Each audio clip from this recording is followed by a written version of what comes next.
Game time decisions for Ohio State against Nebraska in Lincoln, a noon kickoff on Saturday. I'm Nathan Baird from cleveland.com, along with Stephen Means. These are the keys to the game, the coaching decisions that have to be made, the strategic decisions that each team's going to have to follow through with to come out with a win on Saturday. Ohio State favored by a couple of touchdowns, but obviously a big game to keep climbing, keep in pursuit of the college football playoff and a Big Ten championship. Stephen, what is your game time decision? Yeah, I just want to see how this offensive line responds from last week. That was clearly the worst game that all five as a unit has had, and it showed up in the champions list when Jackson Smith, the Jigba, was the only guy to grade as a champion. Luke Whippler had multiple snap infractions. A lot of people had false start calls. Penn State basically just bullied them at the line of scrimmage, and there was a lot of TFLs and 1-yard gains for Travion Henderson. He'd never had to work that hard in his life, so I want to see how they bounce back from that. We got a chance to talk to Thayer Munford on Wednesday about some of that, and he talked about how one of the things with Luke Whippler was you got to remember that you're in charge of a lot out there. You can't just be out there anticipating to go hit somebody. You're the center. You're in charge of making calls. You got to get the snap off, X, Y, and Z. He acknowledged the fact that the right side of the line is basically young guys who are first-year starters, and this was their first real Big Ten game.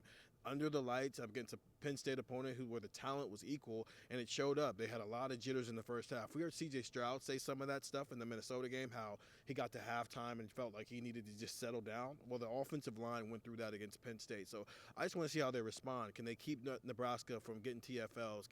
Is Travion Henderson going to get back to the 7.5, 8.8 yards per carry that we saw? Can they continue to keep C.J. Stroud clean? He hasn't been sacked in a while, and he's only been sacked 5 times on the year. So can they just get back to being the offensive line we saw the first 7 weeks and not what we saw against Penn State? And those problems that the offensive line had came in a hospitable home environment, although against a very inhospitable opponent. Penn State was doing a lot of things, moving around up front. So it is going to be interesting. Bryson Shaw, safety we're talking to tonight, says that they're anticipating a hostile environment in Lincoln, but they're kind of looking forward to that. They like that. We've talked about that on the pod before, that Ohio State's a team that generally responds well to that. From the defensive side of things for Ohio State, Adrian Martinez is a guy who came in here 2018 and kind of ran all over the place and had a really productive day, and it looked like he was going to start something Ohio State was going to have to deal with for the next 4 years, because they've been in this window of playing Nebraska every year during that time, and it hasn't really turned out like that. These last 2 times, Ohio State has really had his number. He was actually pretty efficient last year, but there were enough other things going wrong in that game for Nebraska that it wasn't going to matter. This year, the C.J. Stroud's far and away leading the Big Ten in quarterback rating, but Adrian Martinez is like that next rung down. He's been one of the more efficient quarterbacks in the Big Ten this year, if you're just judging him by the standard of the other Big Ten quarterbacks. But most importantly, though, he's 15th in the Big Ten in rushing, like rushing yards per game. He's only getting about 4.3 a carry. He's not Travion Henderson out there, but he's a effective dual threat quarterback in what Nebraska does. That's why they've been able to stay in some of these games that they have. He's also one of the reasons why they haven't come over the top in some of the games, because he's had some turnover issues and things like that.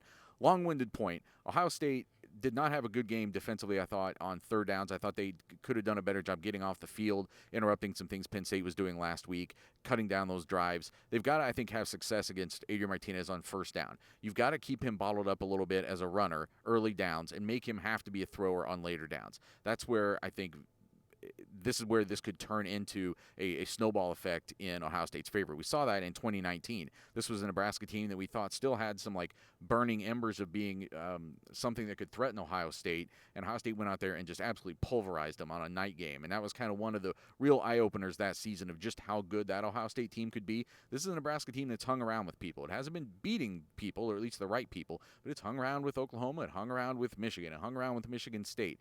Ohio State doesn't want to be the team that they finally jump up and bite somebody. I don't think that's going to happen, but I think the way they can put some distance in there is to make Adrian Martinez have to be a throwing quarterback and not just let him thrive on what is his strength on those early downs. Get the text, 614-350-3315. We'll be watching availability report and who's on the field, who's warming up, how things look. We'll be giving you those live reports right to your phone from Lincoln on Saturday morning.